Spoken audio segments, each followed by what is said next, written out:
Hurairah radhiyallahu anhu qala sami'tu Rasulullah sallallahu alaihi wasallam yaqulu inna awwalan nasi yuqda yaumal qiyamati alaihi rajulun ustushhida fa utiya bihi fa arrafahu ni'amahu fa arafaha qala fama amilta fiha qala qataltu fika hatta stushhidtu qala kadzabta walakinnaka qatalta li an yuqala jari'un faqad qila summa umira bihi fa suhiba ala wajhihi hatta ulqiya finnari wa rajulun ta'allamal ilma wa 'allamahu wa qara'al qur'ana fa utiya bihi fa arrafahu ni'amahu fa arafaha qala fama amilta fiha qala ta'allamtul ilma wa 'allamtuhu wa qara'tu fikal qur'ana qala kadzabta walakinnaka ta'allamtal ilma liyuqala 'alimun wa qara'tal qur'ana liyuqala huwa qari'un faqad qila summa umira bihi fa suhiba ala wajhihi hatta ulqiya finnari wa rajulun wasa'allahu alaihi wa atahu min asnafil mali kullihi fa utiya bihi fa arrafahu ni'amahu fa arafaha qala fama amilta fiha qala ma taraktu min sabilin tuhibbu an yunfaqa fiha illa anfaqtu fiha laka qala kadzabta walakinnaka fa'alta liuqala huwa jawadun faqad qila summa umira bihi fa suhiba ala wajhihi summa ulqiya finnari rawahu Muslim. Dari Abu Hurairah radhiyallahu anhu ia berkata, saya telah mendengar Rasulullah sallallahu alaihi wasallam bersabda, sesungguhnya yang pertama akan diberi keputusan pada hari kiamat ialah seorang yang mati syahid, lalu ia dibawa dan dihadapkan kepada nikmatnya, maka ia mengakuinya. Allah berfirman, apakah yang kamu lakukan padanya? Dia menjawab, saya telah berjuang untukmu hingga mati syahid. Allah berfirman, kamu berdusta, tetapi kamu berjuang supaya disebut sebagai pahlawan dan pemberani, dan telah dikatakan orang yang demikian itu. Kemudian diperintahkan kepada malaikat, lalu ia diseret pada mukanya dan dilemparkan ke neraka. Kedua, seorang yang belajar ilmu, mengajarkannya dan membaca Al-Quran, lalu dihadapkan kepada nikmatnya, maka dia mengakuinya. Allah berfirman, apakah yang kamu lakukan padanya? Dia menjawab, saya mempelajari ilmu dan mengajarkannya, serta membaca Al-Quran hanya untukmu. Allah berfirman, kamu berdusta, tetapi kamu mempelajari ilmu supaya disebut sebagai orang yang alim, dan kamu membaca Al-Quran supaya disebut sebagai orang yang pandai membaca Al-Quran, dan telah dikatakan orang yang demikian itu. Kemudian diperintahkan kepada malaikat, lalu dia diseret pada mukanya dan dilemparkan ke neraka.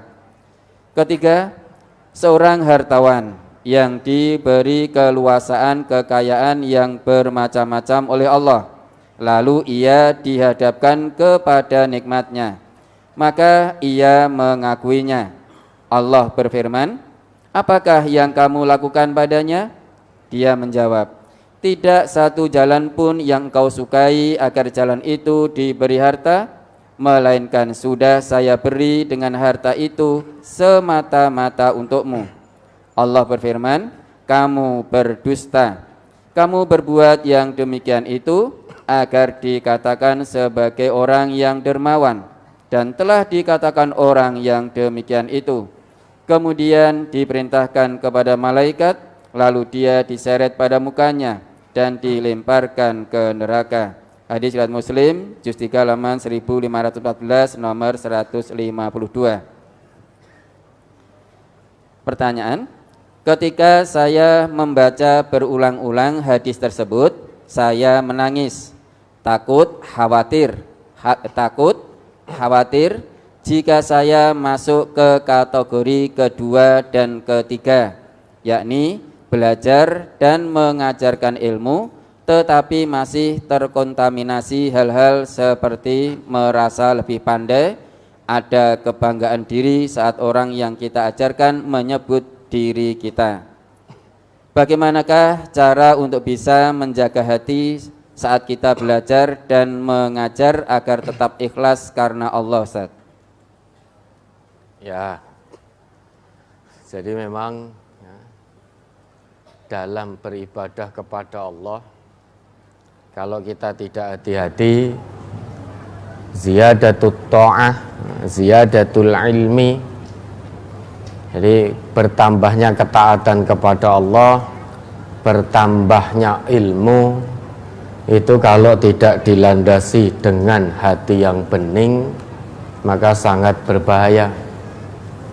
Bisa menjadi sombong, bisa menimbulkan penyakit-penyakit hati yang lain.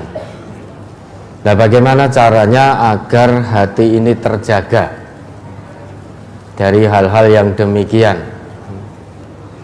Karena memang disadari atau tidak disadari, seringkali kita ini merasa senang jika dipuji orang. Manusia itu suka pujian dari orang lain, dikatakan dermawan seneng, dikatakan pinter seneng, dan lain sebagainya dan lain sebagainya. Untuk bisa menjaga hati, maka bersihkan hati itu dari berbagai macam penyakit hati. Dengan kata lain, berusaha ikhlas kepada Allah. Ikhlas itu apa? Ikhlas itu sebagaimana yang kita tahu dari kata akhlaso. Akhlaso itu ikhlas. Beda dengan khalaso. Khalaso itu khalis, itu murni. Kalau khalaso itu murni. Kalau ditambahi alif di depannya menjadi akhlaso, orangnya disebut mukhlis. Karena ini mendapatkan tambahan huruf di depannya, yaitu menjadi akhlaso, berarti ada usaha. Kalau tadi khalis itu murni, ini mukhlis berarti berusaha memurnikan. Apa yang dimurnikan? Yaitu hati kita dari penyakit-penyakit hati, sombong, ujub, sum'ah, dan lain sebagainya dan lain sebagainya. Lah caranya tentu kita mendekat kepada Allah, serahkan semuanya kepada Allah. Karena manusia ini tidak diperintah kecuali hanya untuk menyembah Allah dengan memurnikan agama yang lurus. Jika beramal kemudian ada perasaan hati, ketahuilah perasaan hati yang merasa lebih dari segalanya, lebih dari orang lain, itu adalah bisikan setan, maka jangan diperturutkan. Karena setan itu musuh yang nyata bagi kita orang yang beriman. Karena setan itu musuh yang nyata, semua bisikan setan itu dilawan, jangan diperturutkan. Innasyaitona lakum adu fattakhidhuhu aduwa. Innama yad'u hisbahu liyakunu min ashabis sa'ir. Coba diingat kembali tuh Quran surat Fatir kalau tidak keliru. Ayat 5, 6, 5 dan 6. Fatir surat ke-35 ayat 5 dan 6. Ayat 5 dan 6. A'udzubillahi minasyaitonirrajim. Ya ayyuhan nasu inna wa'dallahi haqqun fala taghurrannakumul hayatud dunya wala yaghurrannakum billahil gharur. inna syaitana lakum aduwwun fattakhidhuhu aduwwa innama yad'u hizbahu liyakunu min ashabis sa'ir. Hai manusia, sesungguhnya janji Allah adalah benar.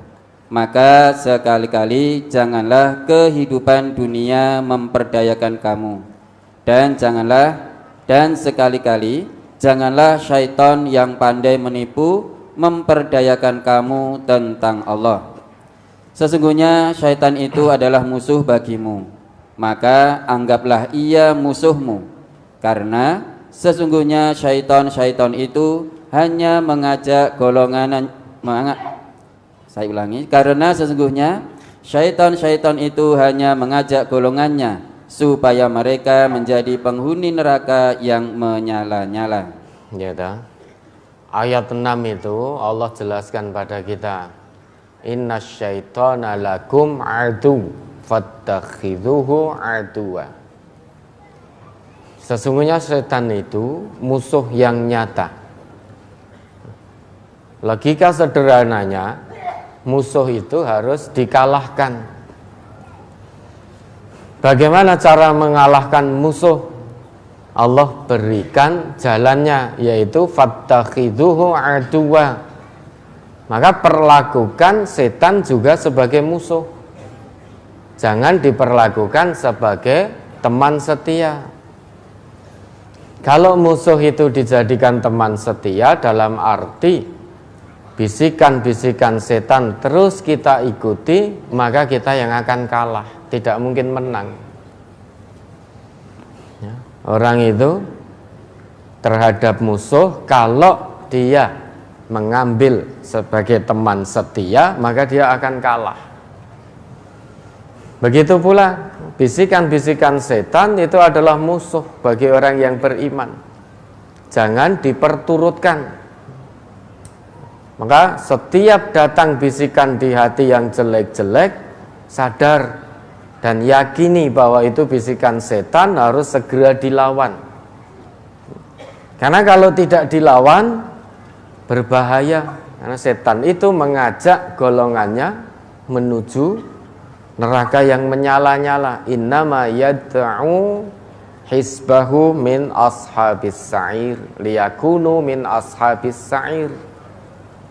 Intinya setan itu golek konco untuk menjadi penghuni neraka. Ora gelem dhewean, tidak mau sendirian, cari teman sebanyak-banyaknya.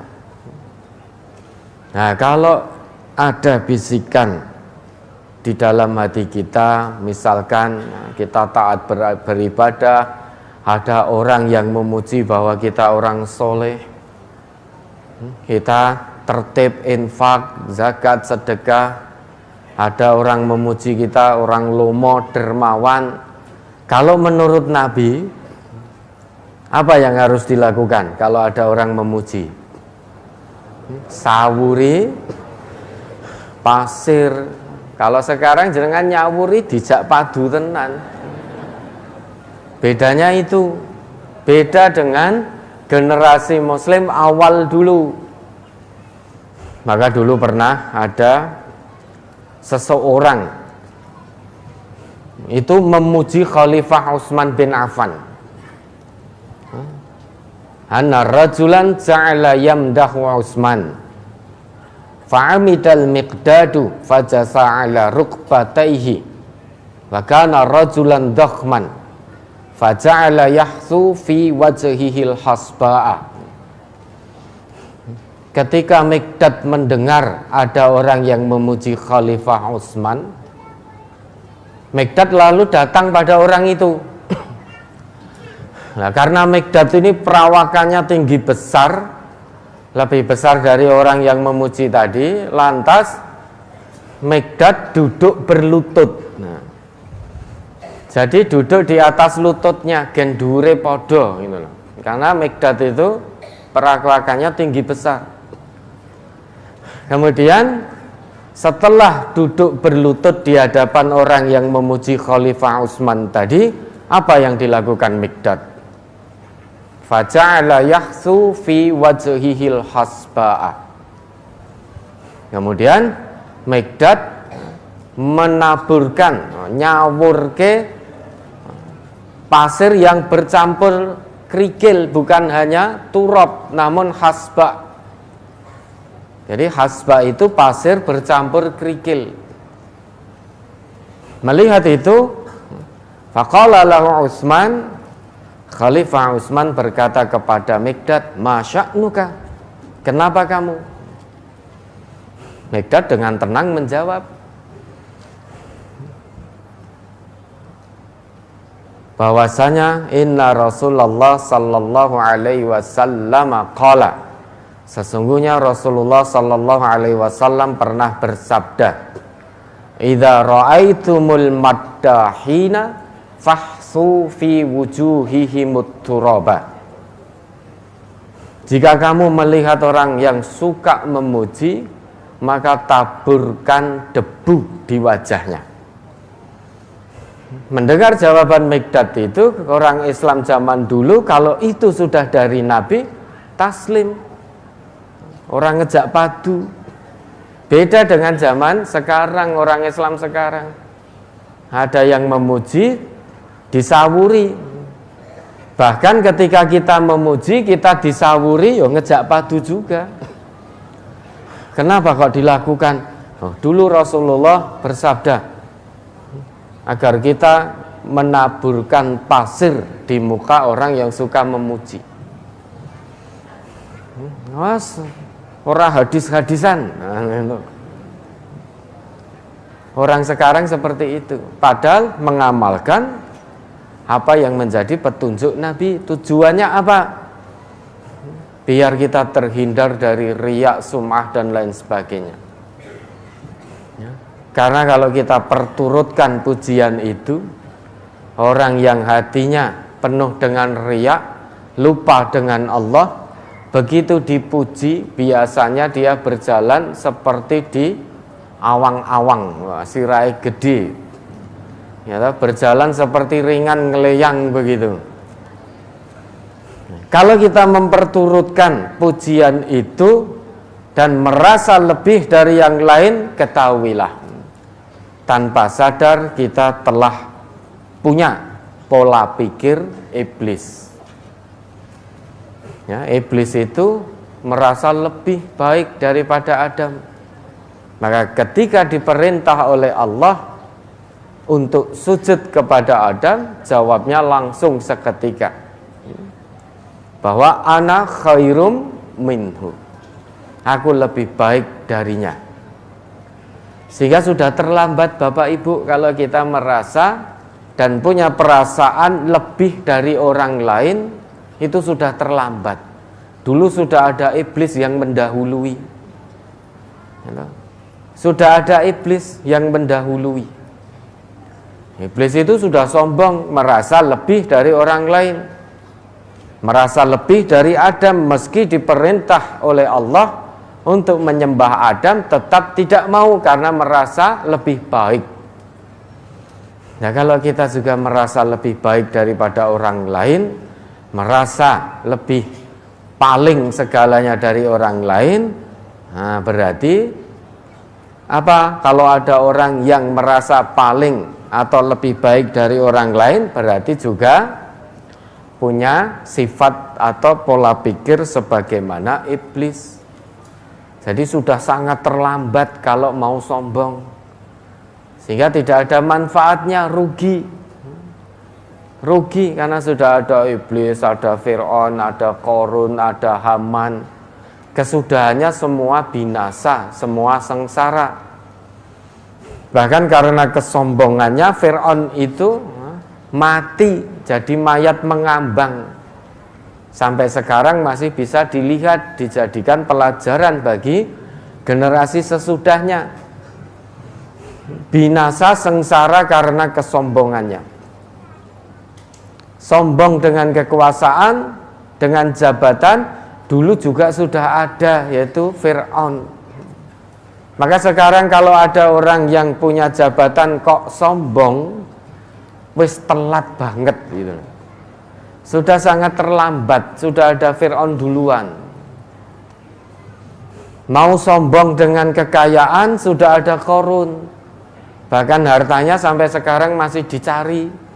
Harta karun. Ya tak? Kalau sekarang ada orang dengan kekayaannya sombong, memandang rendah orang lain, maka sudah sangat terlambat. Berarti dia mengikuti jejak Qarun. Orang yang sombong dengan ilmunya juga sudah telat. Ada Haman. Dulu keilmuan belum semaju sekarang. Namun Haman sukses membuat menara tembus langit itu. Atas permintaan Fir'aun, agar Fir'aun bisa melihat Tuhannya Musa. Nah, sekarang orang berlomba-lomba mendirikan menara yang tinggi menjulang. Di mana-mana, di negeri Teluk itu, Timur Tengah, banyak menara yang menjulang sampai tembus Mego. Dulu sudah ada Haman yang kecanggihan ilmunya tidak dipertanyakan lagi. Namun kekuasaan yang dimiliki Fir'aun, kekayaan yang dipunya oleh Qarun, ilmu, kecanggihan ilmu yang dimiliki Haman tidak menyebabkan atau tidak menjadikan dirinya taat kepada Allah. Berjalan di atas muka bumi dengan penuh kesombongan, maka kesudahannya sengsara, binasa di dunia, binasa di akhirat. Nah, tentu semua hal ini menjadi ibrah pelajaran bagi kita. Bagaimana biar kita tidak sombong. Nah, maka kalau dipuji orang, jangan diperturutkan pujian itu. Lawan bahwa itu bisikan setan yang datangnya dari orang. Ya, karena kalau diperturutkan kita seneng, nah, nanti sampailah kita terjerumus. Maka ikhlas itu sangat penting, itu hal utama. Nah, ikhlas berarti ada usaha dari diri manusia memurnikan kebaikan atau ibadah yang kita lakukan. Nah, caranya yaitu kalau ada yang memuji, sudah jangan seneng, jangan diperturukan, ojo bungah gitu. Bahkan kalau ada yang memuji, kalau sekarang tidak bisa nyawuri dengan pasir, ya istighfar, mohon ampun kepada Allah. Dan perbanyak mengingat Allah. Ala bidzikrillahi tatmainnul qulub, biar hati ini tenang. Dipuji hati juga tenang, tidak sombong. Dicaci, direndahkan, hati juga tidak tenang, hati juga tenang, tidak nelongso. Karena sudah ikhlas. Ikhlas hanya mengharap ridha Allah. Orang kalau sudah ikhlas itu dipuji tidak bangga, tidak sombong, direndahkan tidak merasa hina, tidak tersakiti. Itu orang yang ikhlas karena Allah. Sehingga apapun kondisi dan situasinya, hatinya tetap tenang. Hatinya tidak gundah, tidak gelisah, tidak sedih, tidak khawatir. Karena tujuannya hanya Allah. Orang kalau sudah tujuannya hanya Allah, maka apa kata manusia ora direken, tidak dipedulikan. Manusia mau memuji ya silahkan, mau menghina ya silahkan. Yang penting kita berjalan lurus di atas petunjuk Allah. Ya, maka ada usaha untuk ikhlas. Ketika beramal dipuji, jangan senang, jangan senang.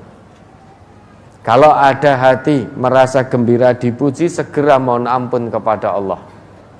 Itu pintu-pintu kesombongan akan dimulai kalau kita dipuji senang.